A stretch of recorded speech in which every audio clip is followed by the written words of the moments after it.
오늘 제목이 뭐죠?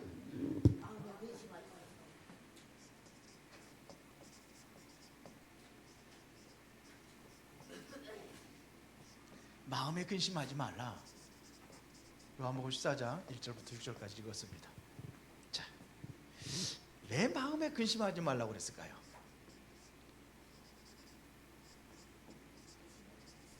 왜? 자, 우리 한번 찾아보겠습니다. 잠언서 15장 13절 한번 찾아보겠습니다. 잠언서 13장 15절. 15장 13절 죄송합니다. 15장 13절.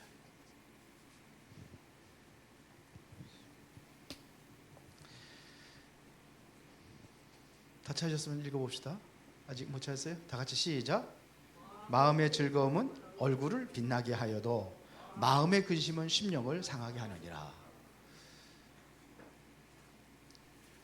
마음의 즐거움은 얼굴이 뭐가 난다고 그랬어요? 빛이 난다고 그랬어요.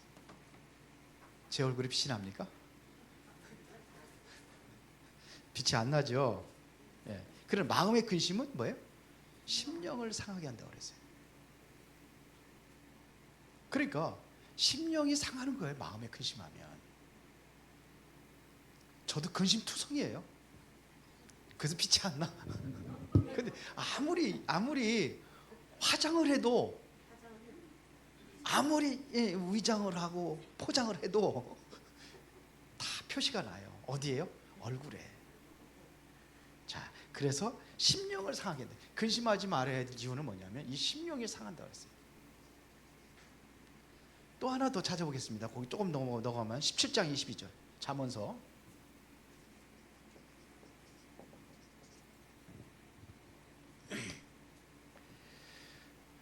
자, 다 같이 시작. 마음의 즐거움은 양약이라도 심령의 근심은 뭐예요? 어디를 마르게 해요? 뼈를 마르게 한대.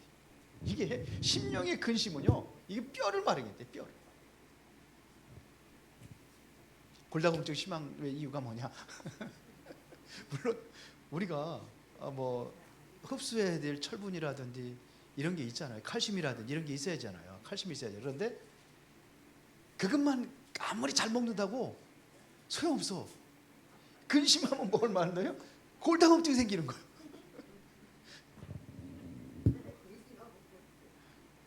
한번 보세요. 골다공증 생긴 사람 중에서 아니 칼슘은 열심히 잡는데 골다공증 많다 그러면은 근심이 많아서 그래. 제가 얘기하는 게 아니라 성경에서 얘기하는 거예요. 그러면 바울은 근심이 있었어요? 없었어요? 바울도 근심이 있었어요. 그래서 로마서 7장 24절에 보면은 오라나는 곤고한 사람이라고 했어요. 너무 곤고하다고 그랬어요. 오라나는 곤고한. 그러니까 곤고라는 것은 바로 나의 형편이나 처지 따위가 아주 어려운 상태를 얘기하는 거예요. 누가 이 사망의 몸에서 나를 건져낼 수 있을까? 바울도 그랬다니까요. 바울이 얼마나 근심하고 괴로웠는지 고린도후서 12장 1절부터 12절 거기에 보면 어떻게 됐습니까? 그것 때문에 괴로워가지고 하나님 앞에 깊은 기도 들어갔어요. 우리는 근심거리가 있어요. 누구든지 있어요. 다 있어요. 그런데 이것이 뭐냐면 무엇에 대한 근심이냐가 이게 중요한 겁니다. 여러분 무엇에 근심하느냐 이거예요. 무엇을 근심합니까? 저도 오늘 하루 종일 근심하고 그래서 얼굴이 이 모양이 되어버렸어요. 그런데 있잖아요. 고린도후서 7장 10절 한번 보세요.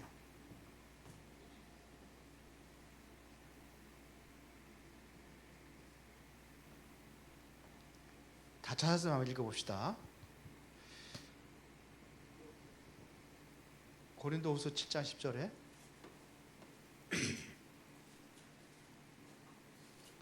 근심이 두 가지가 있다고 그랬어요. 하나는 무슨 근심이냐? 하나님의 뜻대로 하는 근심은 무엇이 없다고 그랬어요? 후회할 것이 없는 구원에 이르게 하는 회개를 이루는 것이요 그랬어요. 그러니까 여기에 두 가지, 하나님의 뜻대로 하는 구원이 있어요. 이것은 뭐냐면 구원을 이루는 것이다. 회개한다 이겁니다. 그리고 뭐요? 세상 근심은 뭐예요? 이건 사망이 일으킨다 그랬어요. 근심에는 두 가지가 있어요. 하나님의 뜻대로 하는 근심이냐, 세상 근심이냐. 근데 여러분들은 이 근심을 많이 해요? 이 근심을 많이 해요? 세상 근심, 그게 더 많아. 예, 이렇게 해서 이거 우리가 마음에 근심하지 말라. 그래 여러분들이 마음에 진짜 평안을 회복하는 그러한 시간이 되기를 바랍니다. 그러면은 이제는 본론에 들어가서, 자, 사람들의 근심이 있어요. 대부분 세상 사람들의 근심이 있어요. 이 사람들의 근심은 어떤 것이냐면, 특히 불신자들은 뭘 위해서 근심하느냐? 이거는 대부분이 의식주예요. 대부분이 이것 때문에 근심하는 거예요. 무엇을 먹을까, 무엇을 입을까, 무엇을 마실까. 이건 다 이방인들이 기도하는 거라고 예수님께서 말씀하셨잖아요. 대부분 이런 근심을 해요. 그리고 종교인들은 뭘 위해서 근심하느냐? 종교인들은요, 미래 문제예요.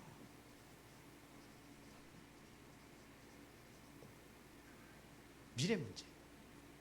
불신자들도 뭐 미래 문제 똑같지만서도 종교인들은 미래 문제예요. 여기서 미래에 대한 뭐냐면, 우리가 구원 받느냐 못 받느냐, 뭐 이런 거 가지고 주로 내가 천국 갈 거냐 지옥 갈 거냐 뭐 이런 거 가지고 주로 이제 근심을 하죠. 자, 그러면은 우리 사람들이 신자의 근심은 정말로 뭐냐? 고린도후서 7장 10 요거 가지고 하는 거예요. 그러면은 하나님의 뜻대로 하는 그 근심이 뭐냐 이거예요. 여러분들 내가 정말 기도응답 받는지, 아니면 내가 정말로 전도의 열매가 되는지, 이런 것 때문에 근심을 하는 거예요. 정말 내가 하나님의 뜻대로 살아가고 있는지, 이런 근심은 여러분들이 많이 해야 돼요. 그래야 내가 올바른 길로 가려고 하는 그러한 과정이기 때문에 그렇습니다. 그래서 이게 결국은 뭐가 남느냐면요, 이 불신자들이라든지 종교인들이라든지 이런 근심들은 뭐가 남느냐면 마음에 깊은 상처가 남아요. 이런 것들이 이게 상처가 되는 겁니다. 그래서 사람들이 뭐 하느냐? 이 상처 때문에 불안하게 사는 거예요. 불안합니다. 뭔가 좀 두렵고 이렇게 된 거예요. 그리고 이게 뭐냐면 정신 문제로 가는 겁니다. 가요. 이게 뭐에서 왔냐면 주로 이제 뭐냐면 앞에다 썼지만 이 상처 때문에 그래요.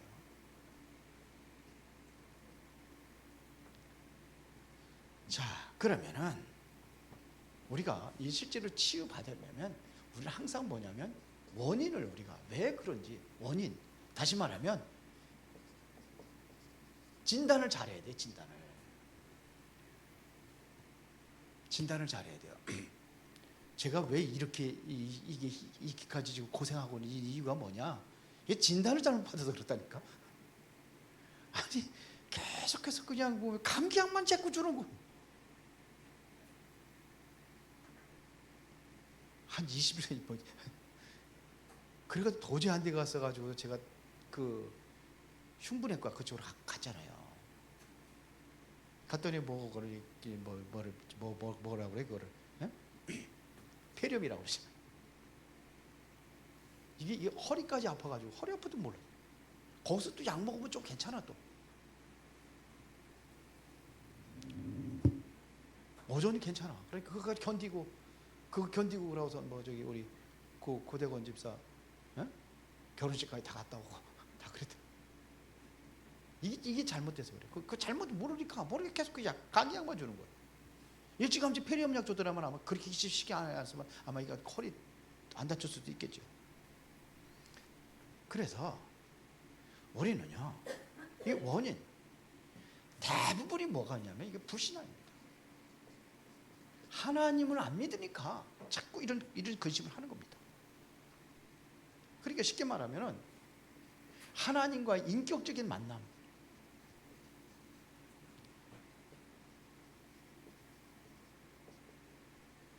이것이 못했을 경우, 또 우리가 복음, 쉽게 말하면 그리스도, 이거를 전혀 이해를 못했을 경우, 그래서 불신앙이 오는 거예요. 그래서 하나님의 인격적인 만남을 이루려면 올바른 신앙을 가져야 되겠죠.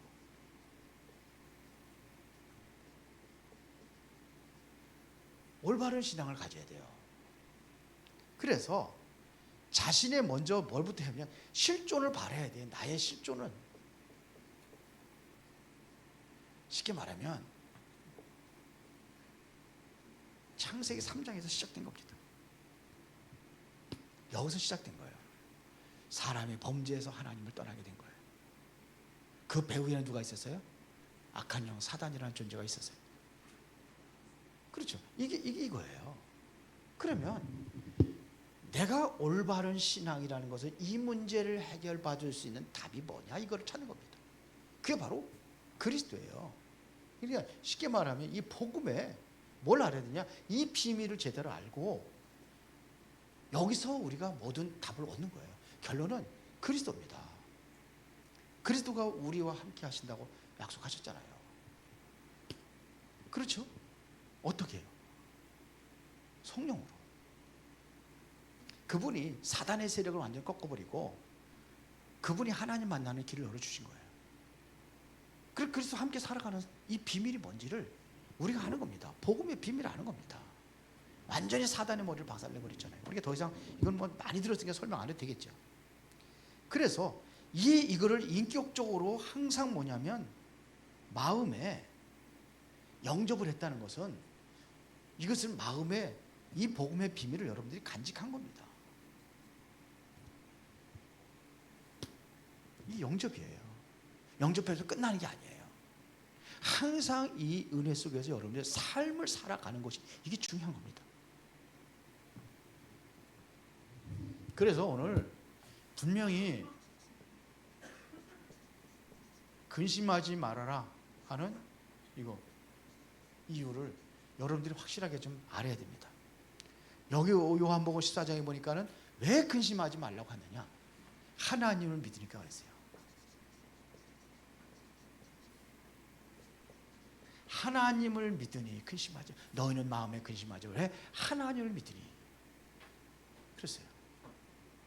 하나님 믿잖아요. 여러분이 하나님의 자녀가 되잖아요. 그렇죠? 예수님께서 막 그러잖아요. 내가 곧 길이요 진리요 생명, 나를 잡아주기로 올 자가 없느니라. 6절에 나와 있잖아요. 그리스도 믿는데, 그리스도 통해서 하나님 만나는 길을 이렇게 회복했는데 뭐까지 만들었다 그랬어요? 너를 위해 거처를 예배해나가는 분이 그거거든요. 우리를 위해서 거처를 예배했대. 나 있는 곳에 너희도 있게 하랍니다. 다 끝난 거 아닙니까? 하나님 믿으면 뭐까지 하느냐? 완전히 미래까지 보장된 거예요. 요한복음 1장 14장 1절부터 6절까지 그 내용 아닙니까? 그렇죠? 이게 보장됐어요. 하나님을 모두 알아야. 그래도 문제가 어려움이 있다. 그러면 요한복음 14장 14절에 보니까 내 이름으로 구하면 내가 시행하겠다 그랬어요. 그렇죠? 요한복음 16장 24절에 보니까 지금까지 너희가 내 이름으로 구하지 않았으라 구하라 그래야 버려. 요한복음 16장 24절, 죄송합니다. 이게 잘못했어요. 그래요. 예수님 이름으로 기도하면 된다고 성경은 말하고 있습니다. 그렇죠?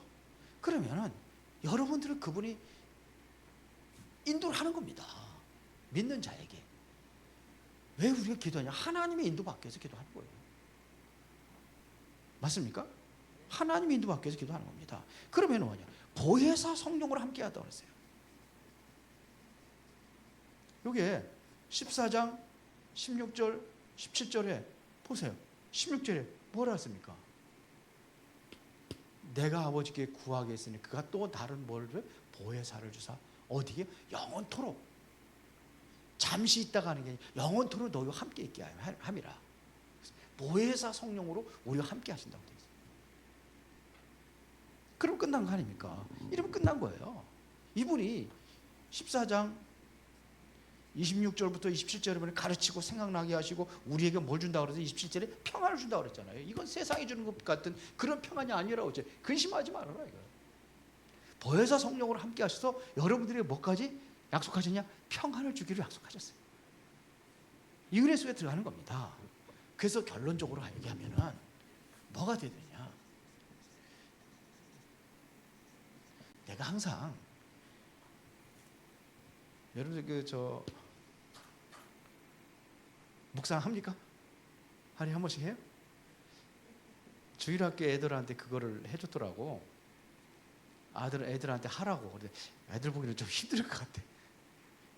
이 애들 어른도 힘들 텐데. 그래서 다음 주 거는 제가 조금 더 구체적으로 성경 구절까지 그 뒤에다가 다 해놨어요. 아니 그냥 좀 쉽게 좀 하려고. 그래서 내용을 이해하는 데 도움을 주는 거지 그게. 실제로 여러분 묵상하면 내용을 이해하는 거예요.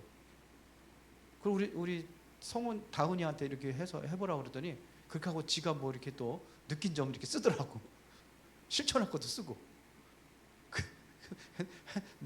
제가 그냥 그것만 이해도록 해놨지 지가 하려고 했는데 너무 힘들어. 성경이 힘들어. 성경 자체가 힘들어요. 그래서 고민하다가 내일 제가 서점에 한번 가려고 그러거든요. 기독교 서점에. 왜 그러느냐? 어린이 성경도 있어요. 그리고 쉬운 성경도 있고요. 성경이 우리말 성경도 있고 성경이 많아요. 그 성경들을 저는 그걸 보거든요. 이렇게 가끔가다 봐요. 저도 이해 안 되는 무슨 어려운 낱말들 있잖아요. 낱말사전도 있어요. 낱말사전. 이런 거 하나씩 사세요. 사가지고 모르는 거 있으면 찾아보고. 모르는 이게 한자로 되어 있는 성경이라 이게 모르는 것도 많아 보면은 어렵게 이게 성경 구절이 이렇게 돼 있어가지고 그래서 그런 것들을 참고하면서 보는 것도 괜찮겠다 해가지고 우리 다은이 하나 어린이 성경이라고 있는데 그거 하나 한번 보고 제가 한번 그거 하나 사다 줄까 그래서 이거 하니까요. 애들 하루다고 우리 주영이도 해? 에? 엄마가 같이 해봐. 그러니까 굉장히 도움이 되더라고 우리 애들한테도 그럴 것 같아요. 그래요. 여러분들이 그 묵상하는 겁니다. 무엇보다도 중요한 것은 왜 예배를 하나님께 드립니까? 예배. 사실은 성전에서는 옛날에 제사 중심이었거든. 제사가 곧 오늘날 예배입니다. 그 요한복음 4장에 보면은 거기에 예배가 나와요. 수가성의 여인하고 예수님 만났을 때 우리는 이 산에서 예배 드리는데 당신들은 예루살렘에 드린다고 합니다. 그런 얘기 나오잖아요. 그때 예배 드린 게 아니라 제사 드렸어요. 제사. 근데 제사를 예배라는 표현으로 우리가 지금 쓰는 거예요. 그러나 왜 예배라고 하냐면 구약에 그런 그 양을 잡고 피를 흘려서 제사 드리는 그런 제사가 아니기 때문에 예배라고 하는 거예요. 예배. 그래서 성전이 실제적으로 뭐냐면 예배하고 기도하는 처소예요. 성전이 그거에서 하는 겁니다. 거기에 이방인의 뜰도 있고 또 들어가면 여인들의 뜰도 있고 그리고 들어가면 이스라엘의 뜰이 있고 그럼 제사장의 뜰이 있어요. 네 가지 뜰이 있어요. 거기가 바로 예배하는 곳이에요. 성소 지성소는 못 들어가요. 거기가 예배하는 처소예요. 네 가지 뜰이 있어요. 그 제일 중요한 거면 제사장의 뜰이 뭐냐? 제사장은 완전히 거기는 뭐냐? 성소 앞에 그 앞에 이거 뜰이 있는데 거기에서는 뭐 하는 거냐? 양 잡고 피 흘려서 제사 드리는 거기. 거기 제사장만 들어가는 거예요. 그게 제사장의 뜰이라고 하는 거예요. 거기 이제 거기서 조금 더 하나 나오면 그 바깥 뜰이 있는데 바깥 뜰은 바로 이스라엘 뜰은 남자들이 예배하는 곳이에요. 그 성소 들어가기 전에 또 바깥에 있어요. 거기는 뭐냐? 여인들이 들어가는 여인들하고 남자들하고 그 당시에 구분했거든요. 그래서 그렇게 해놨어요. 이방인 애들은 뭐냐? 이방인 애들은 이방인들 와서 제사하는 건데 그곳에서 장사를 했잖아요. 그 예수님께서 또 너다 채집 만들어 가지고 막 상도 예배 그런데 그거예요. 그래서 여기가 예배. 성전을 예배하는 하나님과의 만남을 이루는 장소가 바로 이게 성전입니다. 그래서 여러분들이 예배에 성공할 수 있어야 돼요. 그래서 어느 정도였냐면 이스라엘 백성들은 전부 다 성전 중심으로 전부 다 집을 짓고 성전을 향해서 문을 그리게 됐다니까요. 빨리 성전에 갈 수 있도록 하기 위해서. 성전 중심이에요. 왜 미국이 전 세계를 장악하고 지배하게 된 이유가 뭐냐? 미국이라는 나라가 청교도들이 영국에서 청교도들이 배를 타고 가가지고 거기 가가지고 풍토병 싸우고 먼지들과 싸우고 그래서 제일 먼저 뭐였습니까? 하나님께 추수감사 예배드리고 그리고 뭐냐? 제일 먼저 뭐냐? 자기 집이 아니었어요. 우선이 교회에 있었어요. 그래서 거기가 왜 이렇게 세계를 지배하는 강대국이 될 수 있었던 그 뿌리가 그런 것이 있었던 거예요. 우리나라도 마찬가지예요. 우리나라가 어떻게 건국이 됐는지 아세요? 이승만 대통령으로 해가지고 대한민국 건국됐을 때에 이때의 국회 장로가 30분을 기도했어요. 30분. 그래서 세워진 거예요. 그래서 우리나라가 지금 이렇게 그냥 된 게 아니라니까요. 이게 제일 먼저 예배하고 시작한 우리 대한민국이 우리 예배하고 시작한 게 우리 대한민국이에요. 역사 보세요. 그래서 여러분들이 여기서 나오는 게 강단의 말씀이잖아요.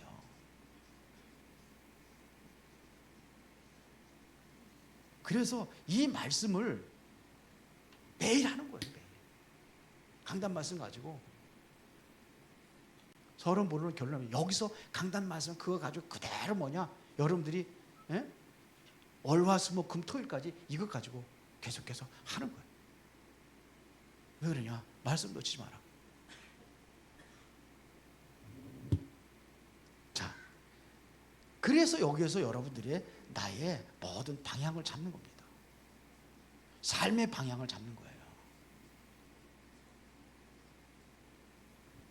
이렇게 살아가는 겁니다. 그러면은 이 안에 있다고 한다면은 여러분의 마음이 실제로 치유 역사가 일어나게 될 줄 믿습니다. 자, 마음에 근심하지 말아요. 심령을 마르게 하고 뼈를 마르게 하니까. 여러분들이 근심을 하면은 뭐를 해서요? 하나님의 뜻을 위한 근심을 하라. 그리고 이게 답이에요. 내용들은 이렇게 쭉 했지만 그래서 결론은 예배와 말씀에 성공하라. 기도하겠습니다. 살아계신 아버지 하나님 감사합니다. 중요한 말씀의 언약을 붙잡고 우리의 마음의 근심이 사라지고 치유되고 진정한 주님이 주시는 평안과 기쁨과 감사로 하나님께 더욱더 영광스러운 삶으로 살아갈 수 있는 존재들로 하나님께서 인도하여 주옵소서. 예수 그리스도 이름으로 기도드리옵나이다. 아멘.